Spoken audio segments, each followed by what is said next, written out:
I muted. We are on time. We're starting. Hello, everyone. My name is Pedro Cruz. I'm chairing or co-chairing this session of the VIS Pictorials with Kate Terrado.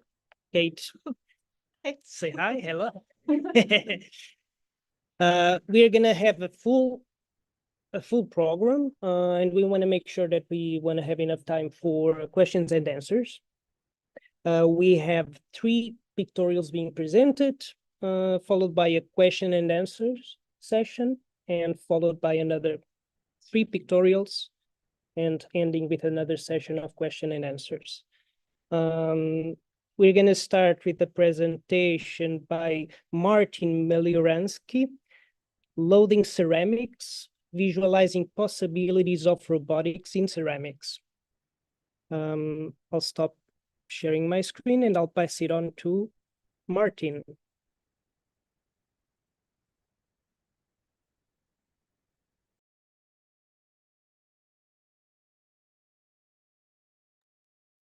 Hello. My name is Martin Melioransky. I come from the Estonian Academy of Arts, and I'm here to present our paper, pictorial paper, Loading Ceramics, Visualizing Possibilities of Robotics in Ceramics. There's 5 of us who co-wrote this, and if there's time at the end, I will explain a little bit more how we share these responsibilities, but I'm gonna go into it right now. So basically, about 2 years ago, we had an idea of organizing an exhibit, and to precede that, we thought of having an artist in residency program where the invited authors, 9 altogether, would have a chance of preparing their works. There would be also a kind of hackathon. We had a technology development in mind. And finally, the exhibition at the Museum of Architecture in Estonia would be the venue. And it has been a long time already that we've dealt with this robotic printing of ceramics, more than 8 years, started by Lauri Kilusk. And we wanted to go further with this project and do an interdisciplinary project uniting artists, designers, and architects. And it was from the start a collaborative curatorial concept to reimagine the column, an architectural element for the 21st century. And as I already kind of explained, do it with others. Technological development was to coincide with it. We were constrained by the material, local clay, and the kiln size, the oven for baking the clay, and the production technique, the robotic arm with its reach and other parameters. There's a shot of the venue. It's the so-called attic or 3rd floor of the Architecture Museum. And the final pieces are here, but I'm going to explain the background a bit. So basically, this kind of edge detection schematics of the system that we have. We have a industrial collaborative robot, UR10, which is much kind of safer than regular industrial robots. And then we have several devices and methods connected to that. So the smart press probably is the most important of them. It's an in-house design and built by Madis Kasik from our Proto Lab. And it's computer controlled. So we have a kind of, let's say, 4th generation pump for the clay printing. And basically, this is our drawing device. This is how we visualize our thoughts with clay that gets baked into ceramics. On the upper left side is the Monnier screw, the kind of precision-controlled print head device that makes the clay flow, the final flow, come out from the nozzle. And you can see the system here on the right. And basically, we're interested also in the methodology, kind of building up this creative research on top of several ways of tackling with these questions.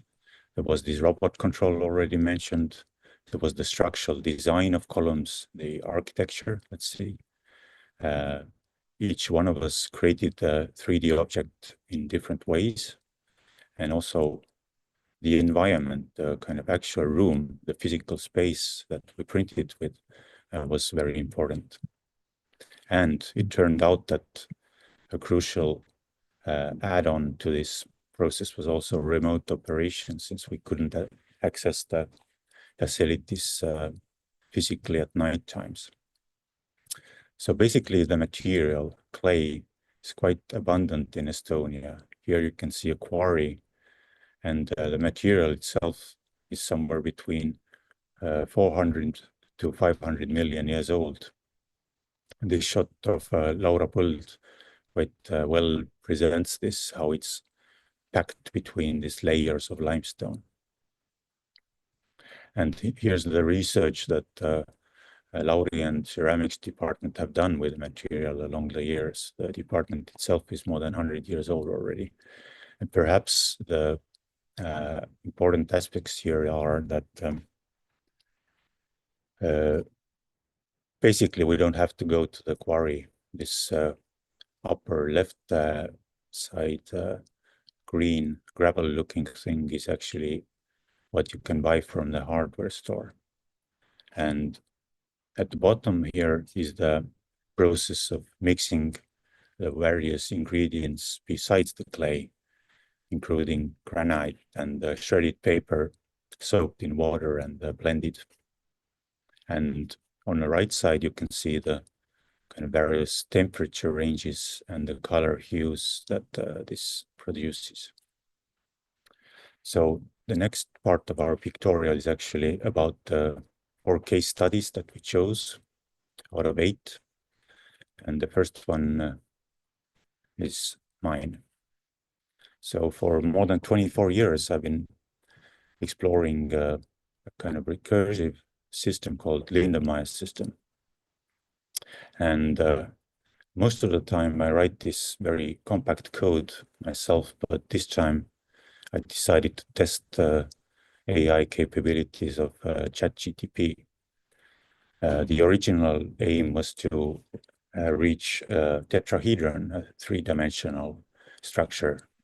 But as the system was not able to leave the Euclidean planum, I ended up with these structures that you can see here. And I basically took the text code that you can see on the screen on the lower left-hand side to a separate program that I use. And here you can see the process going further. These curves are put on top of each other and lofted into a volume NURB surface. And the next step in this drawing or visualization process is actually crucial for the robotic toolpath, since we have to usually slice these models to get the trajectory. And usually these trajectories can range from anywhere from a few hundred meters to kilometers. So several hundred yards to a couple of miles. And of course, any device is kind of can be failing at these ranges. So you can basically see the process of remote controlling this operation at certain times. And on the right-hand side, you see the result of the model since the humidity ranges started lowering at a certain hour when the sun was rising. And this is the final, let's say, imperfect result that I reached with my project. The next is Lauri Kilusk's braided path. It's different. It's been inspired perhaps by this Lindemeyer systems, but it actually goes straight on into the drawing the trajectory with a parametric software package. And usually we simulate these results, and on the right-hand side, you see the printed version of it in raw clay. Some texture and extra support added to get and tackle the gravity, and the final version of it after baking. The third case study is from Varvara and Mar, Aristu Varvara Kuljaeva, Mar Ganesola. And their kind of critique was aimed at AI developments, mainly the enthusiasm that forgets about the people who actually put their efforts into this and train and give feedback to these systems. And this is actually the first time that an infill was used, and Marc Connet was the author of that piece of code. This is the final result of their work. And a final case study is by Kaiko Kivi, and he's the main author of our robotic middleware.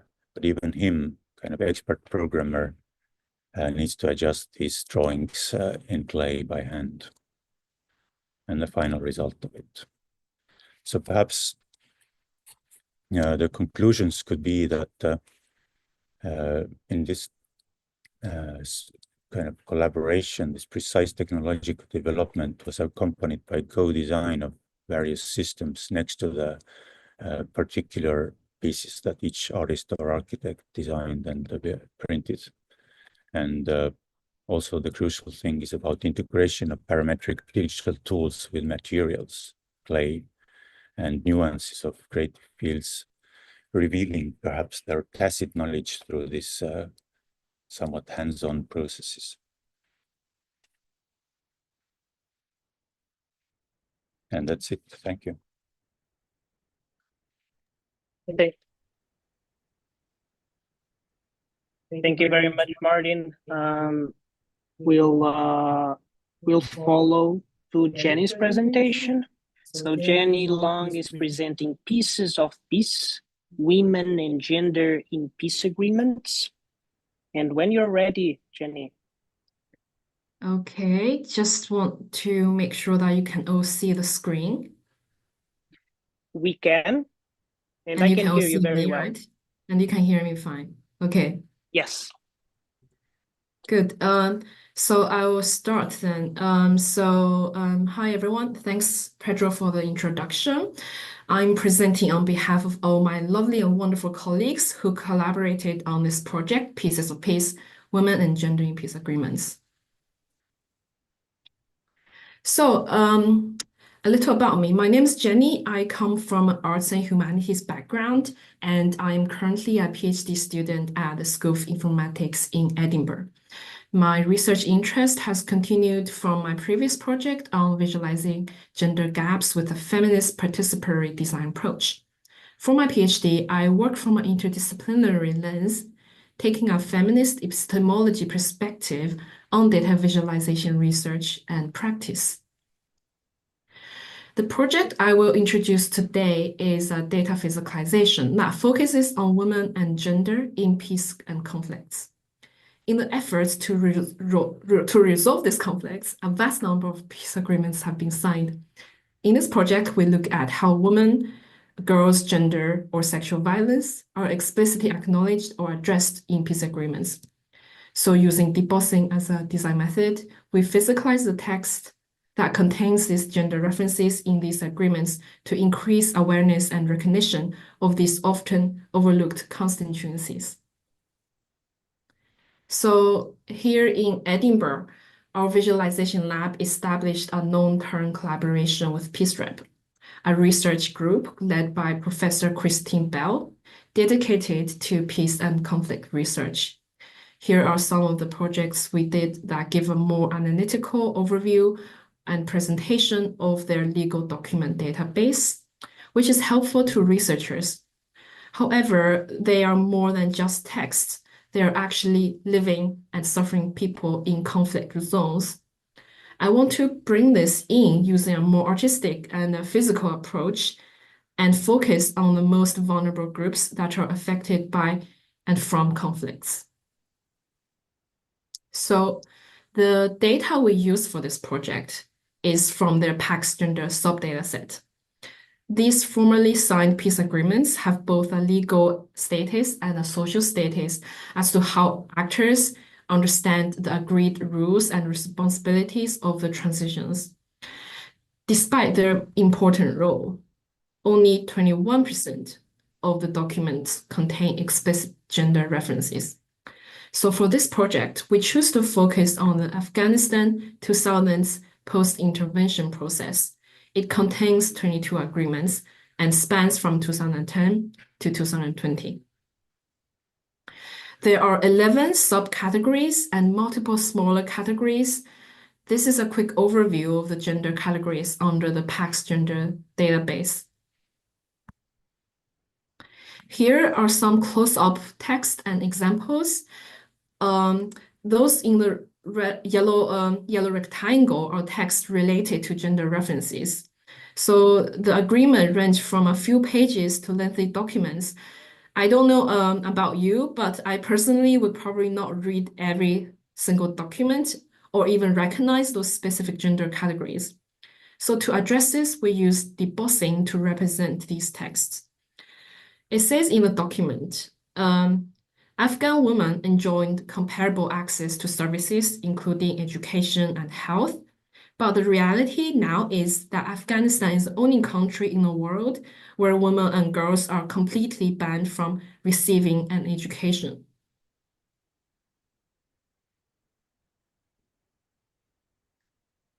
So we explored different approaches to present the data, with a focus on highlighting text that deserves more attention. After careful consideration and multiple refinements, we decided to use debossing as our main approach. Here is an overview of the 9 peace agreements installed. One of the design factors is the arrangement of the agreement layout. So they're displayed along a wall with the x-axis representing the time. This chronological layout allows the viewers to trace the progression and the timing of each agreement over the years, providing a clear visual understanding of how these events unfolded over time. To take a closer look at the visual encodings of each agreement, these design considerations were taking place. So the first agreement name and agreement date at the very top, printed in ink to provide viewers with a historical context. The exact text positions containing PAX gender references in the document are calculated based on their location. So in this example, the Bonn Conference Agreement was used. The document contains 3,379 words, and the required paper height is approximately 58 centimeters based on the font size and visibility requirements. The debossed text covers an area proportional to the original text in the document relative to its total word count. And lastly, the blank areas are the texts with no PAX gender references. So these are some of the work in progress images of the debossing machine in action. These are the paper choices. We've tested out 5 different types of paper, each with different grams per square meter. So the higher the square meter, the better debossing quality seems to be. So paper was chosen as a medium due to its fragility and weakness to tearing, which symbolizes the vulnerabilities experienced by populations affected by conflict and war. On the left here is a comparison with the same font size, width, and tracking, but one with ink printed and other debossed. So you can see here the debossed text is clearly less visible, while traditional texts are easy to read. Pressing the text into the paper acts as both a metaphor and a way to encourage the audience to engage more with the information. That's not to say that the remaining content is less important, as these agreements also address other important issues like security, governance, and human rights, all of which are deeply interconnected with gender equality. However, what we want to emphasize here is the impact of international forces' withdrawal on gender rights and how these agreements have failed to translate into real action. So we considered different approaches for how the text could be translated and presented to best convey its meaning.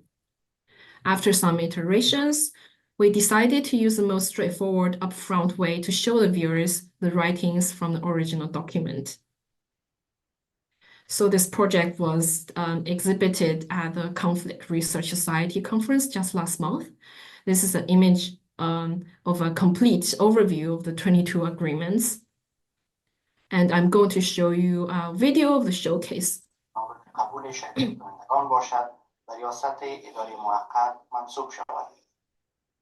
رئیس، معاونین رئیس و بقیه اعضای اداره موقت توسط شرکت کنندگان مذاکرات سازمان ملل متحد درباره افغانستان انتخاب شدند. Okay. So as you can hear from the video, there are sound recordings with male and female voices in Dari. Dari is one of Afghanistan's official spoken languages. This is a way to recognize, connect with, and represent affected groups and marginalized bodies. The second interaction is the light torch.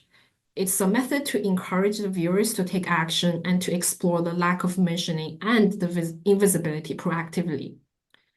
We've also got paper cards with debossed sentences for people to use pencils to play with the visibility of the text and, generally speaking, just to interact with the piece.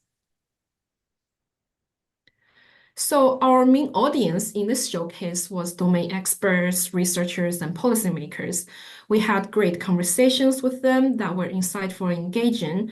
For example, from a visualization perspective, I've got questions raised about the length differences between papers, where I contributed by clarifying the visual encodings, such as the time in chronological order, etc.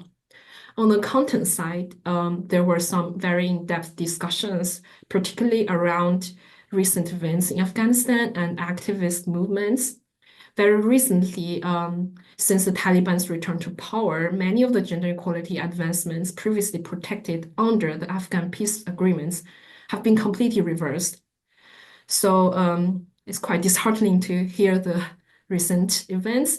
Lastly, we also received encouraging comments such as thank you for shining a light.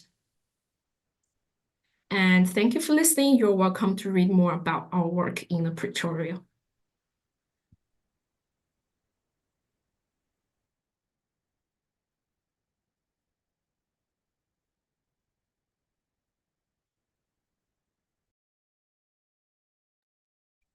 Thank you very much, Jenny. If you we're gonna move along to Frozen Daneshsand. Are you there?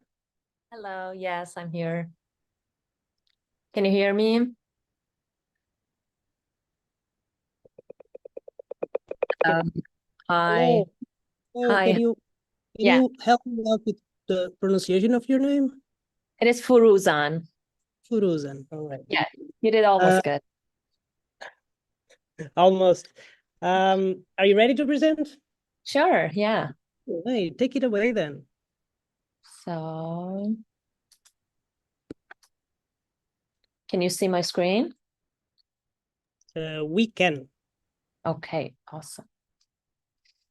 Hello, everybody, and thank you for joining this presentation. My name is Furuzan Daneshsand, and I am a PhD candidate under supervision of Dr. Sheila Carpendale and Dr. Charles Perrin. And today I'm excited to walk you through my design process that led to the final creation of a data physicalization installation representing a decade of migrant loss. This design challenge was inspired by VIS call for artwork related to the theme of diverse data. And in our design exploration, we started by defining and grouping our design components into fixed and free components. The fixed components of our design are established guidelines like project role as art installation, the context as VIS conference, the audience as researcher and practitioners in the field of visualization, and the team as diversity. The fixed components guide and set the foundation for free components that can be explored freely and creatively. The free components that I expanded here are design components that I could creatively and freely explore, like technology, mapping strategies, the mode of interaction and engagement, the spatial experiences, and physical configuration and scale of the installation. Even for me, in my design exploration, data set was not fixed and could be explored freely. For instance, we explored different static and interactive installation ideas, and we experimented with individual as well as collective experiences on their engagement mode. And we tried out different physical configurations and scale, including wall-mounted installation, ceiling-suspended installation, and tabletop artworks. To generate different design alternatives based on these components for our installation, we took each of these rectangles and engaged in an exploratory iterative design process where we moved these rectangles around, arranged and rearranged them, stretched them, and allowed them to overlap and intersect with each other. The intersection of these components, which are shown in the gray areas, gray circles, are different ideas for the installation design that emerged. This can be the intersection of two components or all 7 different free components. We continued this free exploratory, non-hierarchical, and ongoing idea exploration by moving around the rectangles and intersecting them, and eventually arrived at this diagram that shows the range of design ideas that we explored and generated. Through this process, we aim to exhaust all design possibilities and create, generate, and manifest as many different design ideas as possible. I take a closer look at some parts of this diagram. For example, in this section, the exploration and intersection of free design components led to the emergence of larger scale installation, offering a range of embodied spatial experiences and different data mappings. We explored different physical configurations, for example, ground-supported installations and wall-mounted installations. We also experimented with different enabling technologies, for example, AR on mobile devices to augment the experience for people and enrich their data experience. This is another section illustrating the varied spatial experiences that emerged by exploring and intersecting components like data representation and physical configuration. For instance, the top figure shows how AR overlay can encourage people to walk around with their devices and explore the piece. And the bottom figure shows a suspended installation that invites people to lay down and view and discover the piece from the bottom. We continued our exploration of ceiling suspended installations to physicalize migrant loss data. We experimented with different mapping possibilities, for example, horizontal as well as vertical color coding.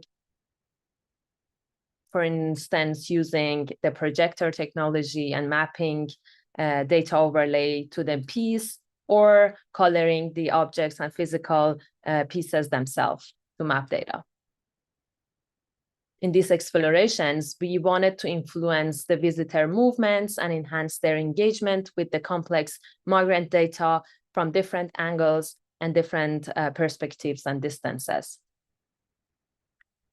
This is another part of our exploration where we experimented with tabletop data installations to show the suicide demographic data in North America.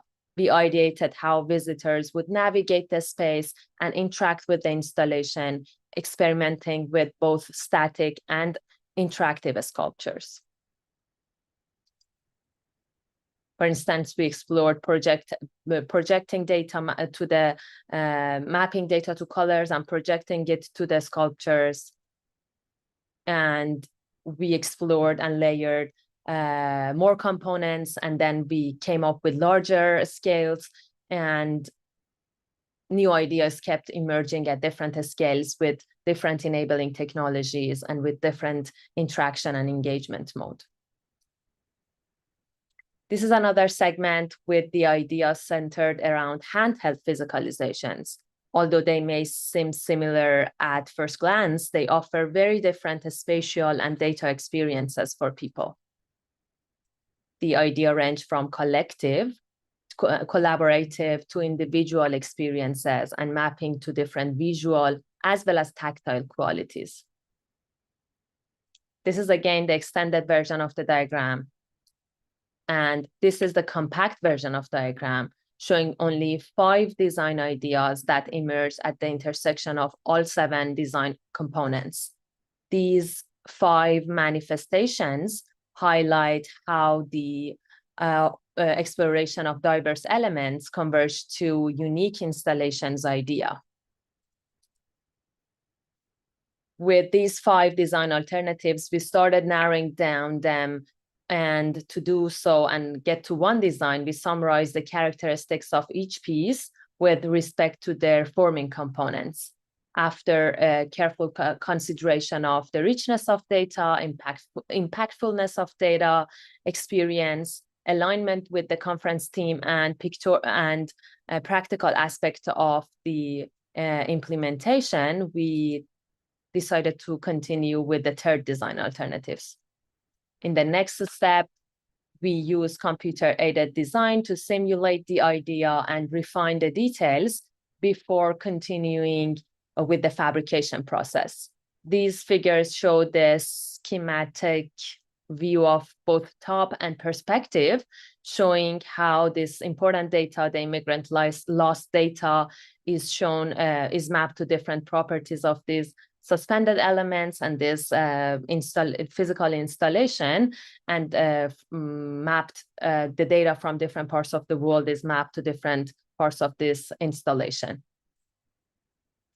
And also this gives some idea about the scale and physical configuration. This work aimed to inspire other designers in the field of visualization to engage in a reflective design process and document their practices through these efforts. And by doing so, the field of visualization can embrace new perspective and spark creativity and encourage more diverse and enriched approach to design. Thank you for listening.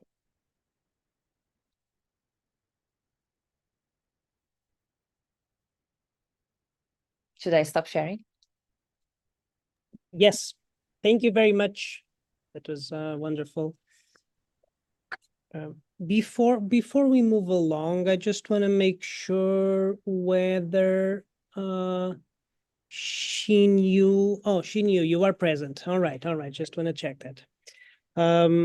This is 10:48.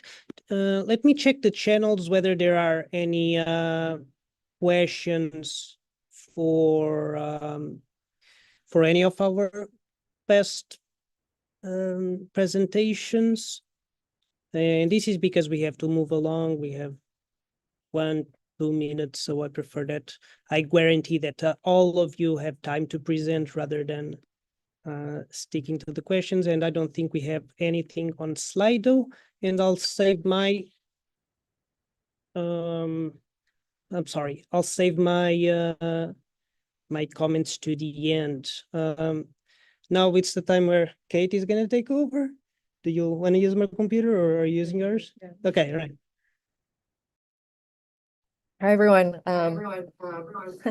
We'll keep moving along. So our next presentation will be by Chinhui Chen, City Pulse, Revealing City Identity Through Abstraction of Metro Lines. Hello, Chinhui. Hello, I will show my screen. Just a minute. Great. Can everyone see my screen?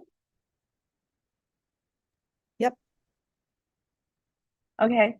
Hello, everyone. My name is Xingyue Chen from Peking University. Today, I'm excited to introduce our pictorial, City Pulse, reviewing city identity through the abstraction of metro lines. Here are my co-authors. This project cannot be possible without the amazing efforts of them. The metro is the pulse of the city, but the metro systems are so complicated. That's why the designers need to design some metro maps, helping people to understand the metro system. Imagine if you are a metro map designer, what information would you choose to present to your audience? The most straightforward approach, I think, is to use the real geographical data like the 1904 Manhattan Metro map, which shows the distances and the coordinates. However, as more lines were added, the map becomes increasingly complicated and difficult to read. So the Vignale metro map abandoned the strict geography accuracy, but just use the parallel lines and the right angles. You can say it's beautiful, but very inconvenient in actual use. A metro map demands to have the matching information to be crammed into very little space. So as Emily Badger said, it's a special kind of puzzle with no definite answers, but depends on your own design choices. Sorry to disturb. Oh, you didn't play your Sorry to slides. interrupt, Chinwei. Can you make your full screen, please? On my full screen. Oh, let me see. Oh, you can you show can you see this? Yeah, now it's perfect. So Thank you. I'm sorry. So you can see all the slides, right? Yes, thank you. Okay. So a classic design choice is introduced by Harry Beck in 1933. He used the autolinearity to abstract each line, remove the needless details. You can see this approach remains in use today. Although it sacrifices the geography accuracy, it doesn't hinder usability. You can see the complexity of the metro comes from its data. So the first question for every designer is that what data are we going to put in our metro map? We gather data from 213 cities across 66 countries via Wikipedia. Each metro map have a lot of lines, stations, icons, make reading it a big challenge. You can see the New York City metro map like this. Meanwhile, the metro has the complexity of its time and space. You know, the metro structure of each city is different, and the structure of each period is also different. It also has some social complexities, such as the metro data itself has the location coordinates, kilometers, stations, names, and numbers. And the data can be extended to surrounding housing prices and the ridership. So collaborating with my co-authors, we find that the most interesting part is the difference in its topology of the metro lines in different cities.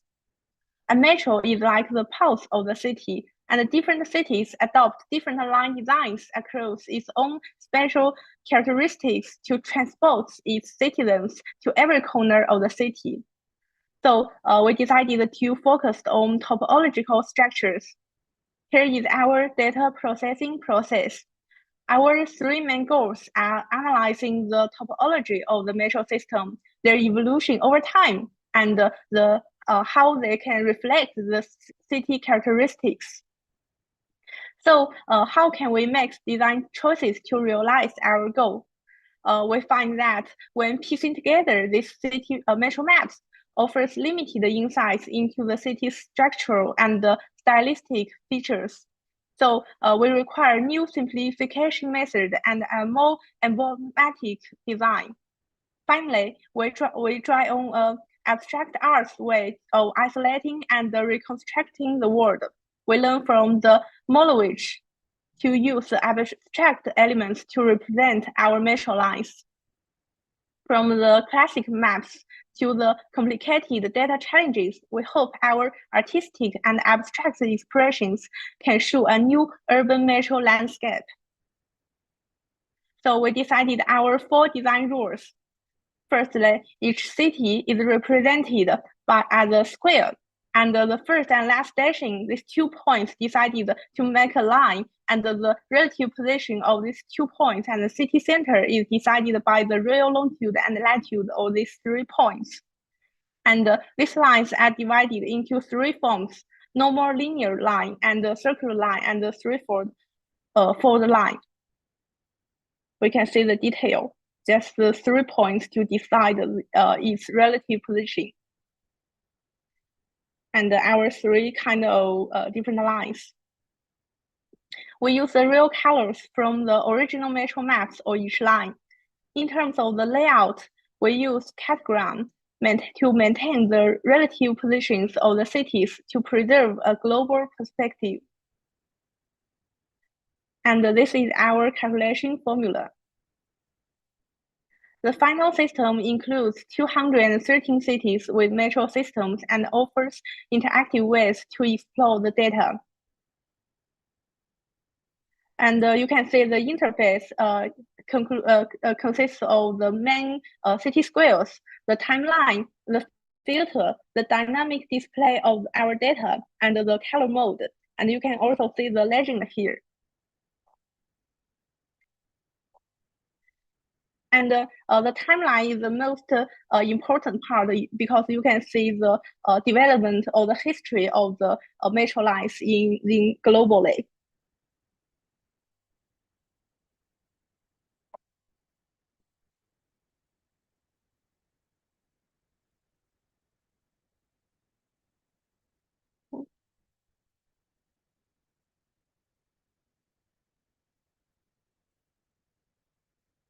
Oh, and you can also choose the color mode to make it black and white. And the filter, you can by the filter you can choose the content, the countries, and all the cities.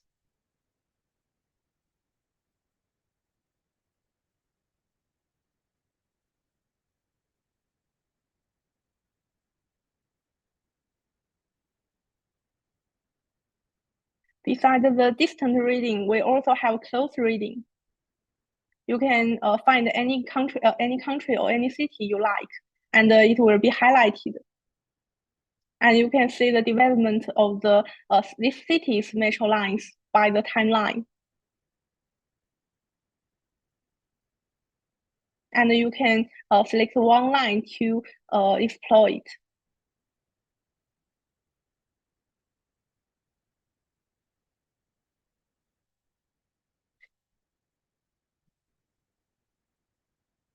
And this abstract metro maps becomes powerful symbols of every city and to reveal its city identity.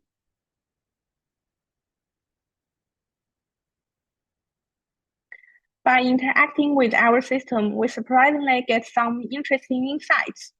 Firstly, we can see the city's metro network is mainly decided by the city's structure itself.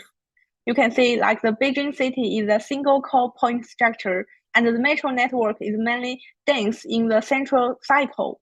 And the Guangzhou have a multi-core network structure, and the metro network is mainly radiated around. And Madrid tends to be hybrid. Metro is a highly industrialized product, but we can see the connections between the color and the cities reflects the cultural spirits of the city. Like some metro lines in some cities have the poetic names. For example, the Wuhan has its line 4 named the grass green, and the line 6 named the parrot green. The combination of the line 4 and line 6 is actually an ancient Chinese poem. By the sunlit river, trees can be counted one by one. On parrot islets, sweet green grass grows fat and thick. And some cities near the water often have blue lines, like the Boston Blue Line runs under Boston Harbor. And the color design in metro maps reveals differences between areas. You can see in the left part, you can see the Chinese metro lines often use lower saturation colors, reflecting traditional Chinese aesthetic.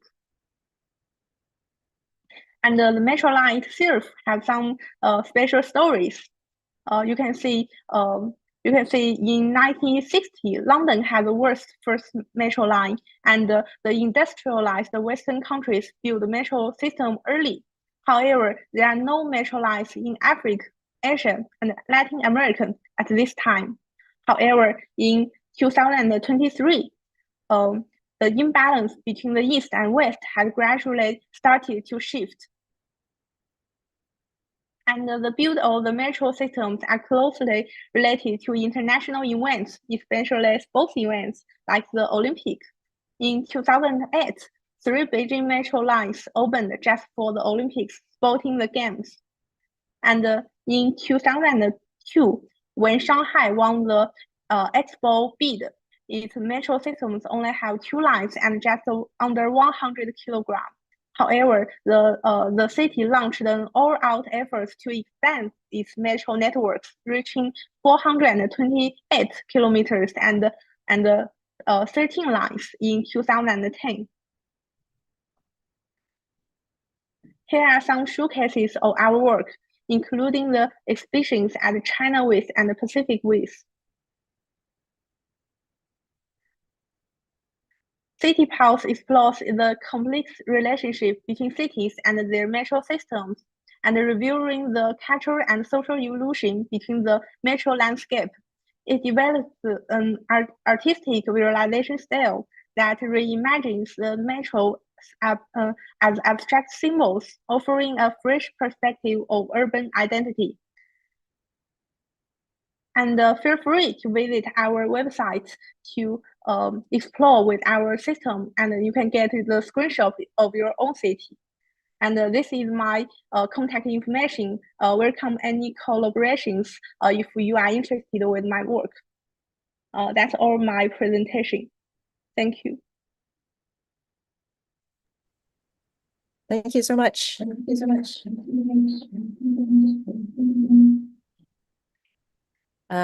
We will continue moving along. Our next presentation is called Northness, Poetic Visualization of Data Infrastructure Inequality, presented by Luis Ludwig. Thank you. Can you listen? All right. Okay, cool. So hi, my name is Luis. I'm here, I'm back. I'm an artist and curator. And today I'm going to show you the process behind the artwork Northness. It's an art installation I developed that highlights the inequality in data infrastructure. It was featured in the Numerical Existence exhibition 2024. And this pictorial was written together with Doris Kosminski. And in this presentation, I'm going to share you the starting point of the project, some key objectives of the work, and the data source and the mapping process, the material exploration, which is the best part, and the final outcome. So the idea comes from another project that I presented at VIS 2022 in Oklahoma City. I made some ceramics. They are tiles engraved with the paths by which I travel. But I decided to also record the virtual paths I took. For example, I had a meeting on Google Meet. Where did this data go? What server was hosting it? So I started noting these things down and realized that many of the paths could be traced back to the big tech's headquarters. So Northness, the work, emerged from these questions about these situations. So the key goals of my artwork are to visualize hidden infrastructures, to raise awareness of data infrastructure inequalities. I would like to explore deeper data materialization, and I would love to engage the body in a data environment. So first of all, I started looking for a way to locate where the servers were. I found a Python library that from the IP pulls data such as hostname, city, region, country, latitude, and longitude. And then I got the top 100 most accessed websites in Brazil, and I decided to investigate where the servers were located. Early on, I was reading a lot about the Global South and Global North, and I found this terminology very interesting. Then I thought, what if I work only with the idea of North and South? ignoring all the longitude information. It doesn't matter if the server was in the United States or Europe. I just want to focus on it's in the north or not, and how north it is. So I start by doing what is called a form storm, a free exploration of shapes through several drawings. And because I was exhibiting in this big gallery, I can show you there. Yeah, I knew I could use the height of the walls. So little by little, I realized I wanted to position the servers higher up for those in the north and lower down for those in the south, like you can see in this little drawing there. I knew there would be a cluster of servers in the north, and that would make an impact on people. I also thought about placing them really high up to make people tilt their heads and be a little bit uncomfortable as well. So they can they need to tilt their heads to be able to read them. So even though I had this idea of the installation, I made more sketches now on the computer to better understand the dimensions. So in these drawings, you can see I was using little circles to represent the websites. But instead of using geometric elements, I decided to make a typographic data VIS, showing up front the name of the website, maybe because of my graphic design background. So the plan was to make all these plates, you can see these rectangles. I want to make all of them in the studio, and the plates will contain the typography with the name of the websites on it, and then I would attach these plates onto the wall. That was my idea. And here is the final arrangement with all the URLs, precisely with the location of how north and how south they are. Now, what materials should I use? So when we think about data structure, infrastructure, we think as something very immaterial. And I wanted to bring some physicalizations to it. I want to make people feel it. Now I start my journey into materials. The first material I explored was metal, laser cutting typography from steel. And when it's glued to the wood, like this example here, there is a cool 3D effect, but it looks like a corporate signage. And then I moved to explore with Cooper, which made more sense conceptually because it conducts electricity, conducts information. I tried some corrosive processes, interesting results, but no 3D volume. And after some trials that didn't go very well with metal, I shift to MDF, silicon, and plaster. I made some tests with small pieces, you can see there in this image. I laser cut typography in raw MDF. MDF, for those who don't know, it's medium density fiberboard. And with the MDF, I made a MDF to make the silicon molds. And it worked pretty well. There was this is the first example. It worked, there was a roughness of the plaster that I like it. And I was kind of happy with the result. So I decided to go big. And you can see everything went a little bit bigger. This is the MDF base here and on the left, with laser cut MDF typography glued onto it. And this is on the right. You can see the silicone drying. And here you can see the final silicone mold. So I wanted to create larger plates that felt timeless, like the information tablets that last forever, like Rosetta Stone or Hammurabi's Code. But because of their size, I couldn't demold them. The tablets broke during the process. The result was looking amazing. However, the oversized plates didn't work out, but I had a plan B. I decided to glue each letter individually onto the wall. So I start making small letters very quickly to cover the entire wall. And to install them, I use a projection as a guide to ensure that we're glued in the correct spot. And we counted with a lot of help. So after gluing each letter to form the word, I added also a projection mapping and a touch screen device so the public could interact with the screen. So when someone touched the screen, a yellow line, so a person could choose website, and the yellow line would highlight the website's name in the installation, in the wall, and its position on how north it was. I did this to increase the engagement and make the installation more exploratory. And now, a big plot twist. After many considerations and opinions of my fellow artists, I decided to add the broken pieces to the installation. So the ruins give the work a more poetic feel, which made sense for me. They represent the breakdown of data system, similar to how the colonial system is either falling apart or close to it. This addition made the installation stronger, mixing the precision of data VIS on the wall with the poetry of the ruins and offering a deeper reflection about data. So I have more images. Yes, that it is. So thanks a lot. I hope sharing this detailed process inspire other people to make data physicalizations.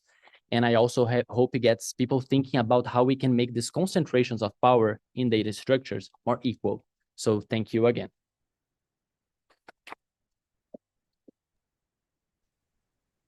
Thank you, Luis. Happy to be in the same room with you. So we'll keep moving along. Next up, we have A Perfect Storm presented by Chloe Hudson-Prock. Should I use my audio? Yeah. Okay.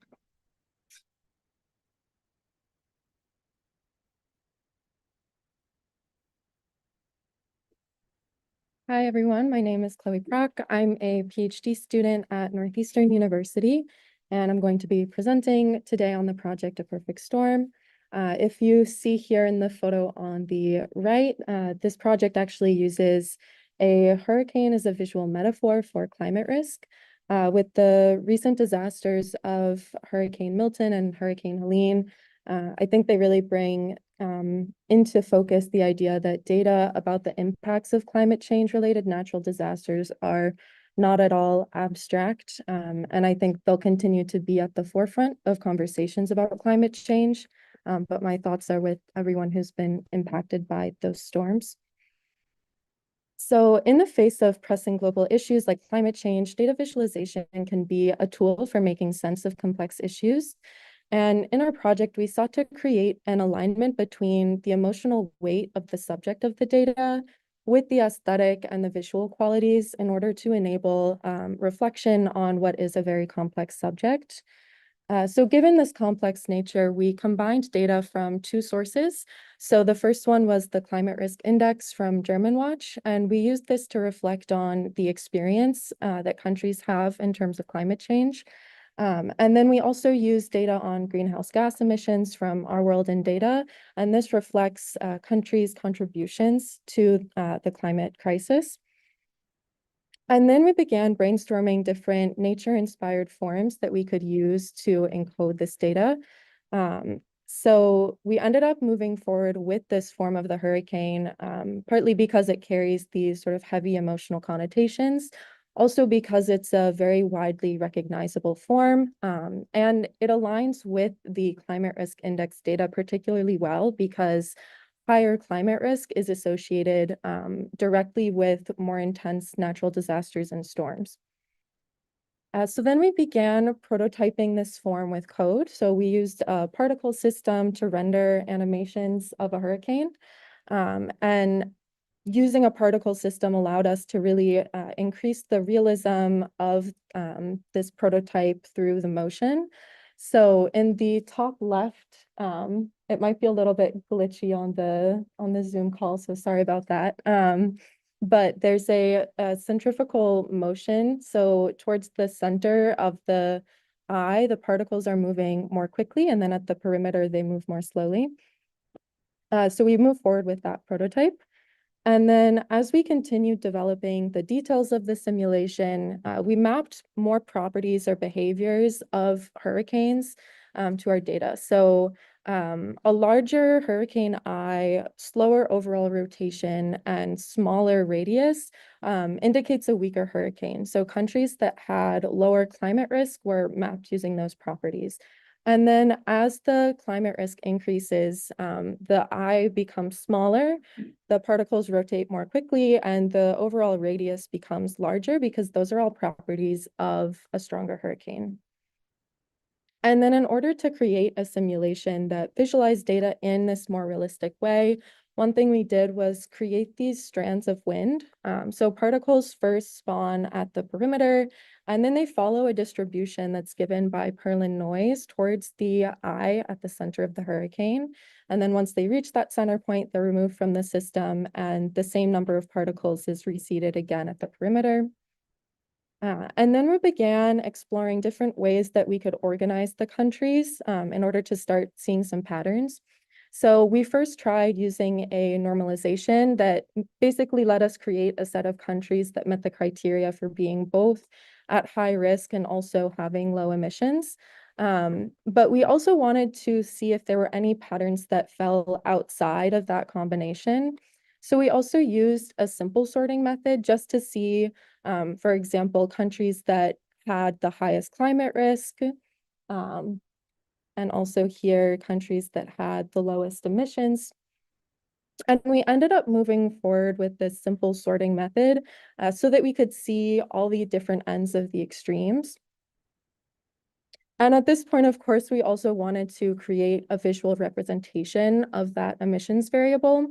And so that variable is greenhouse gas emissions per capita, and it includes land use change. So in version 1, on the left, we were exploring this idea of particles kind of emanating out from a center point and dissipating into the atmosphere. But we felt that this didn't really hold enough visual weight in comparison to the more dominant element of the hurricane. So in version 2 and version 3, we moved towards creating a more solid shape so that that visualization could be more balanced. And then this is an early dashboard style visualization. And you can see we have that first emissions encoding here.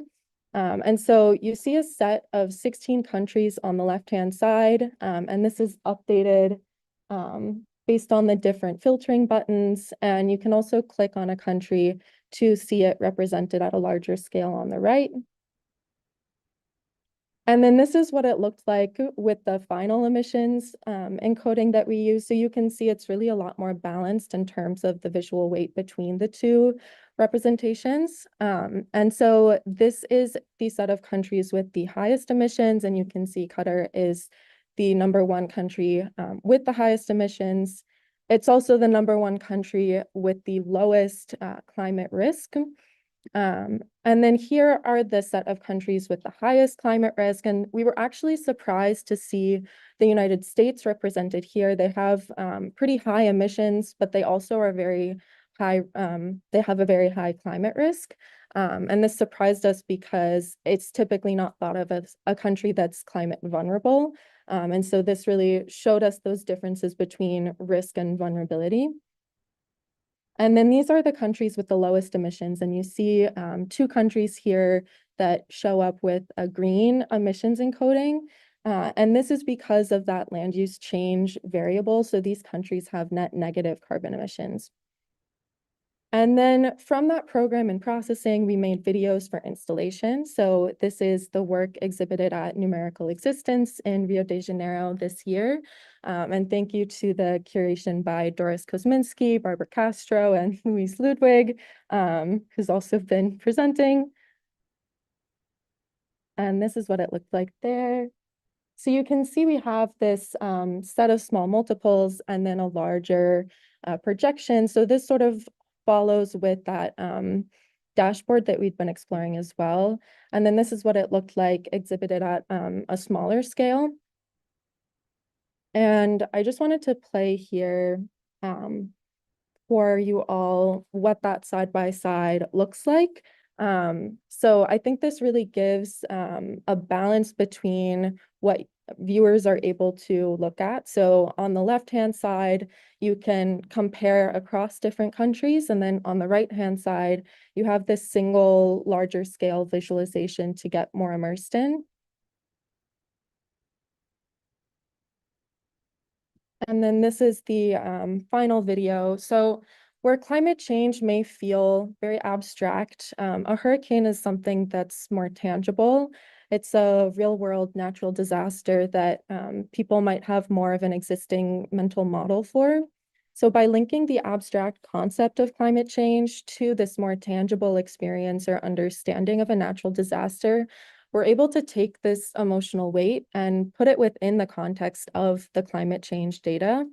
And doing this adds an emotional and reflective layer of engagement to data communication that is, I think, unique to more artistic and metaphorical approaches to data visualization. Thank you.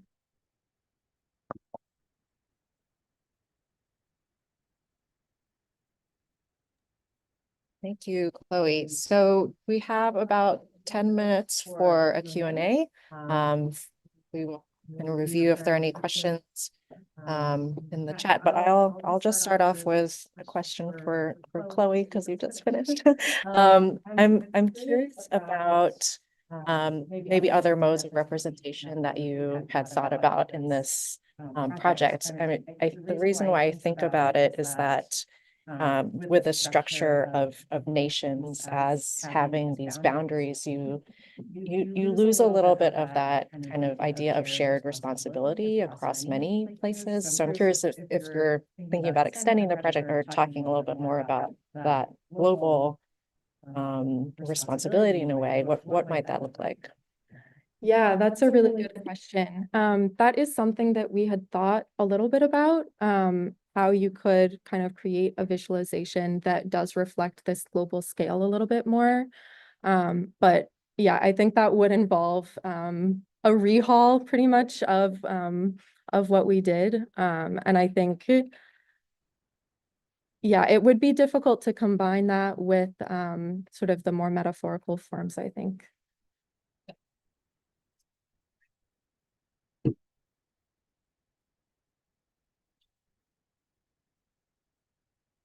Yeah, I see in the Discord the idea of putting them on a map. That would be one way to approach it. We have on Slido, sorry. Someone asking about if there is a city poll, if there is a write-up for city polls. And yes, there are write-ups for all these 6 pictorials. They're not out yet in IEEE Explore. They should be in a couple of weeks. But if you want to have access to a print version or to a camera-ready version, please try to reach out to the authors.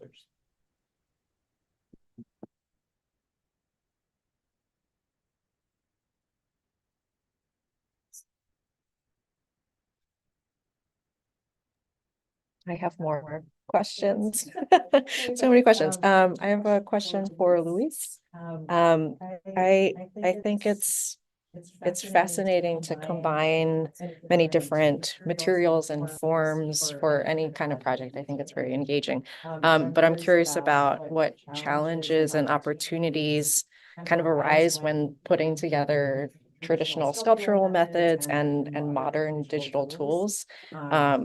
Like touchscreens and so on and so forth. And how does this combination of different forms and materials, how does it play a hand in impacting the viewer's engagement with the work? Thanks for the question, Kate. Yeah, it's a challenge because we are mixing together 2 different mediums, and as Martin said, there is this limitation. The material gives us some limitation, but what I like about it, to mix it, I mean, first you have to test a lot. That's why I'm showing all this stuff, because we are doing things that are, they are rarely put together in the same context. So for example, in graphic design, we know how to mix lines and circles, you know, we learned how to do that. But when we are going to put these 2 things weirdly apart together, sometimes it doesn't make any sense. I tried the first try that I did, the first trial I tried, it was metal with the projection. I thought in my head it would be beautifully done. You know, it's beautiful. It's going to reflect a little bit. It didn't happen. It was the worst, you know? So I gave up on that. So we are always trying to, and about the public that you say, how they interact with that, especially in the projects that are trying to raise awareness of something. I like the idea of mixing it because some people is more visual, but some people learn from touching it, people from listening to it. So that's why I think the sound is super important. So I like to mix it to make it a more comprehensive installation to attract different kind of learning styles. Let's say like this. Yeah. Any questions? Can I ask a question? Maybe for Martin, can you speak a little bit more about the framework in which this exhibition of yours happened and how these pieces or case studies, as you call it, all fit together just a little bit? Well, since the start of this project, when you had just the exhibit in mind, we had to find the gallery, of course, and the space of it in Estonian Estonian Museum of Architecture is quite demanding. Actually, it's not so easy to fit things there. Usually, it's printed panels, maybe some small scale models, but we really wanted to explore of finding kind of coherence between the physicality of these case studies and the space in whole. So yeah, this was kind of a guideline for us, and then we started putting other things next to it. We started to imagine who we would invite. I mean actually Lauri Kilusk and me, and we invited Varvara and Mar, also authors of this paper, and several other people from abroad as well, Sasha Sherber from Israel and Markus Vikar from Finland, and two Estonian architects, Paco Ernest Tullman and Raul Kalvo, and of course Kaiko Kivi, who's also the author of this paper. So each of us kind of had our own agendas, but we tried to keep it together, and we kind of gave each one of the participants some guidelines, because some of them actually had not printed in clay before. Thank you, Martin. Thank you. Thank you. I just have one small thing, because I've been dying to ask this to Jenny. Jenny, hello, are you there? Yes, you are. I can see you. Sorry. I wanted to learn a little bit more about any typographical considerations that you had in your embossing project, meaning what typefaces did you choose and why? Typefaces. So it's actually quite straightforward. With the embossing machine, it comes with a software, and the software has a lot of different text and font styles within it.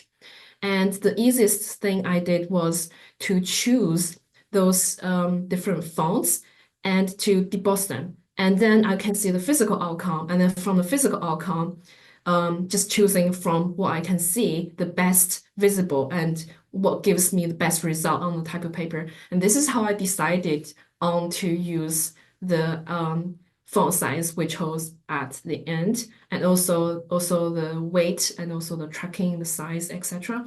So it's really just up to the paper and how it actually, the font size, how it realizes on the actual piece of paper.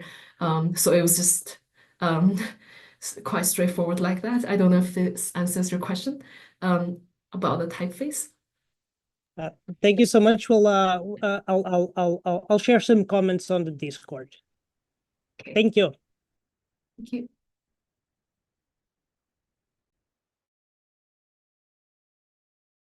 Let's run it till it ends, right? I think you have a couple of more questions, no? I could ask more questions. Yeah. I have a question for Chinwei, and the City Pulse project. I like asking a lot of questions about imagining kind of the extension of work. So it looks like through the use of your work, there are many potentialities to see how the development of these metro systems contribute to larger global trends, like urbanization and kind of historical contextual pieces.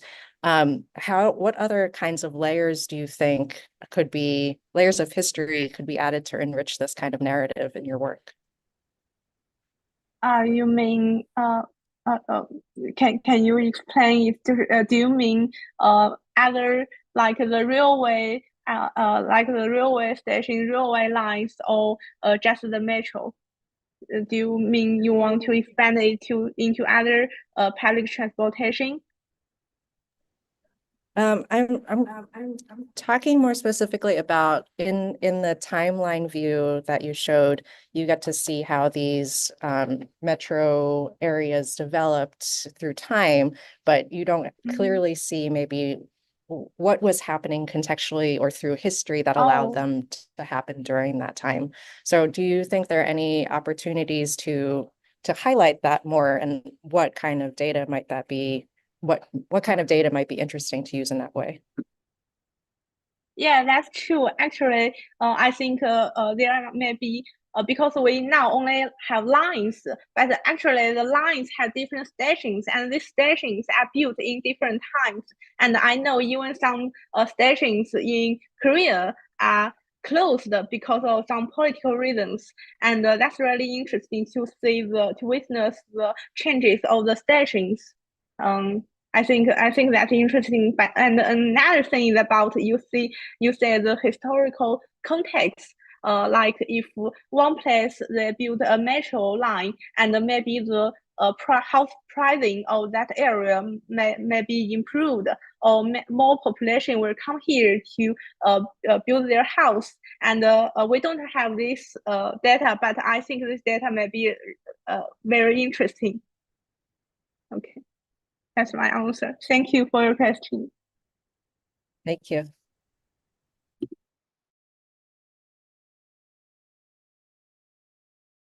I think we can wrap it up.